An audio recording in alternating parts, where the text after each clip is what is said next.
देर की खामोशी है, फिर शोर आएगा। आज कुत्तों का वक्त है, कल हमारा दौर आएगा। सिर्फ मुसलमानों के सब्र की वजह से अभी तक हिंदुस्तान में खाना जंगी नहीं हुई है। मुझे अंदेशा है कि हमारे नौजवान अगर हमारे कंट्रोल से बाहर चले गए तो हिंदुस्तान को खाना जंगी से कोई नहीं बचा सकता।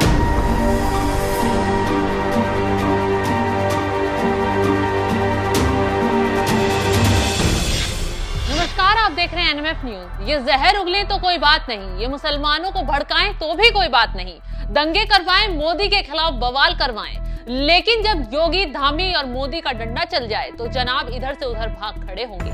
जमीयत उलेमा के मौलाना तक जंग में उतर आएंगे। धर्म के ठेकेदार बनकर घर में ऐसे बयानबाजी करेंगे जैसे कितने बड़े मुसलमानों के मसीहा हो। लेकिन हकीकत सुनिए, ये मुसलमानों के मसीहा नहीं, दंगे फसाद के लिए मुसलमानों को भड़काने वाली गैंग है। अब मैदान में कोलकाता से सिद्दीकुल्ला चौधरी भी उतर आए। देर से जागे हैं, मस्जिद के लिए सीएम योगी को धमकी दे रहे हैं। कैनबफी मस्जिद को कानूनी सहारा छोड़कर हिटलरी और तानाशाही के साथ कोर्ट को प्रोवोकेट किया है। कोर्ट के सामने उल्टा सीधा रिपोर्ट दिया है। इसलिए वहाँ मस्जिद में नीचे तहखाना में मंदिर की इजाजत दिया।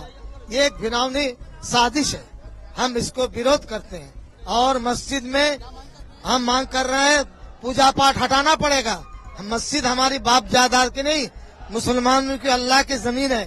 यहाँ पूजा पाठ की जगह नहीं है। अपनी जगह पूजा कर रहे करें। और दूसरी बात यह है, वहाँ से पूजा पाठ के तरीका को बंद करना पड़ेगा, वरना यहाँ मिनिस्टर आएंगे। आम ऐलान है, जहाँ पता चले बीजेपी हुकूमत के लोग आ रहे हैं, मिनिस्टर घेराव करो, ताकि पता चले वो कितने पानी में, हम कितने पानी में। ये कैमरे पर आते हैं, भड़काऊ बयान देकर घरों में घुस जाते हैं और पिस्ता वही है जो इनके बहकावे में आकर बवाल करने उतर जाता है। उदाहरण के लिए हल्द्वानी की घटना देख लीजिए। रेलवे की जमीन पर मस्जिद मजार बनवा डाला। कानूनी प्रक्रिया के हिसाब से सब कुछ ठीक ठाक चल रहा था, लेकिन भड़काऊ गैंग हिस्सा बनी, तस्वीर हिंसा में बदल गई। वो मारे गए जिनका कसूर नहीं था, वो पकड़े गए जो भड़कावे में आए और मास्टरमाइंड छुप कर बैठ गए। लेकिन सीएम योगी और धामी के कड़े तेवर और पुलिस के एक्शन से मास्टरमाइंड भी बाहर आ गया। सपा का कनेक्शन हिंसा से जुड़ गया। जैसे जैसे बुलडोजर दौड़ रहा है, आरोपियों की धरपकड़ तेज हो रही है। मौलाना आग बबूला हो उठे हैं, फिर से बयानबाजी शुरू कर दी है। उनसे की है अमन अमान की, और उनसे कहा कि भाई इस माहौल को जो है जैसे था उसी नॉर्मल हालात पे लाया जाए। तो प्रशासन कह रहा है हम इसको हालात को बनाने की कोशिश कर रहे हैं, लेकिन हमने कहा कि बेकसूरों के खिलाफ कार्रवाई नहीं की जानी चाहिए, बेकसूरों को सज़ा नहीं मिलनी चाहिए, जो कसूरवार है उनके खिलाफ कार्रवाई हो। और ऐसे ही हमारा सवाल था कि भाई इस तरह की जल्दबाजी में डेमोलिशन किया गया। आखिर मजहबी जगह है, लोगों की अकीदत वाबस्ता है। लोगों में ये भी मैसेज वायरल हुआ है कि आपके कुरान शरीफ रखे, किसी ने कहा भाई हमें निकालने दो, कोई जवाब आया नहीं कोई वक्त नहीं है निकालने का। वो लोगों में एक पैगाम गया कि आपकी मस्जिद को डेमोलिश किया जा रहा है और उसमें कुरान शरीफ भी है। अब एक हर एक मजहब की बात है कि जब उसकी इबादत गाह को या उसकी मजहबी किताबों को इस तरीके से बेहुरमती की जाएगी तो लोगों में एक जज्बात पैदा होते हैं। हालांकि हम ये नहीं कहते कि बदअमनी फैलाया जाए, हम उसकी हिमायत नहीं करते, लेकिन बहरहाल ये जल्दबाजी में लिया गया फैसला है, इसमें थोड़ा सा कंट्रोल करना चाहिए था और थोड़ा सा वेट करना चाहिए था, कोर्ट के ऑर्डर का आने का इंतजार करना चाहिए था।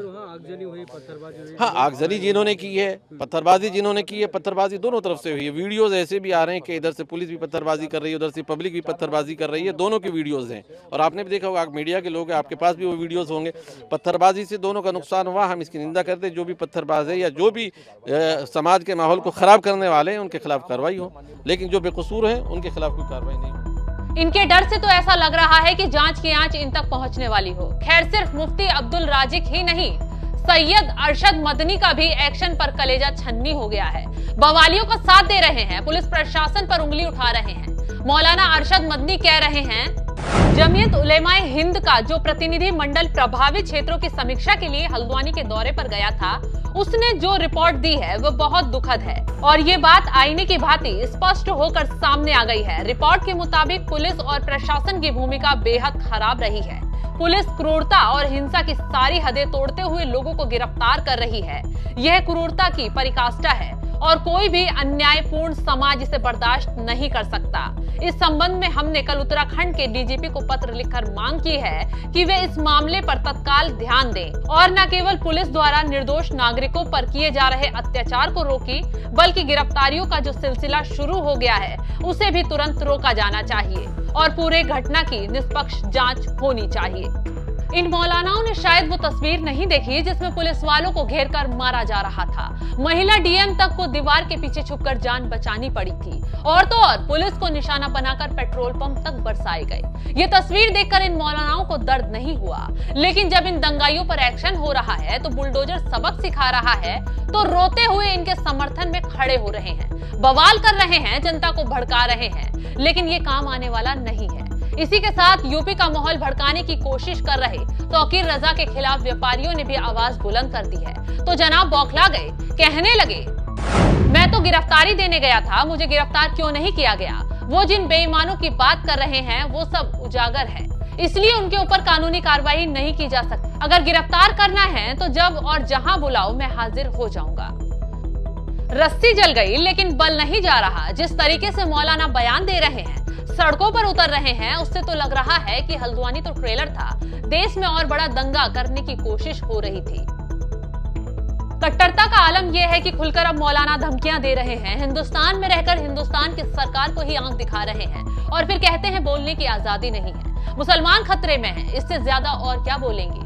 खैर अब पीएम मोदी, सीएम योगी और धामी एक्शन मोड में आ गए हैं, किसी भी देश विरोधी तत्व को पनपने नहीं देंगे। तो मौलानाओं की हरकत पर लगातार एक्शन शुरू हो गया है। तो इस खबर पर क्या है आपकी राय, कमेंट कर जरूर बताएं।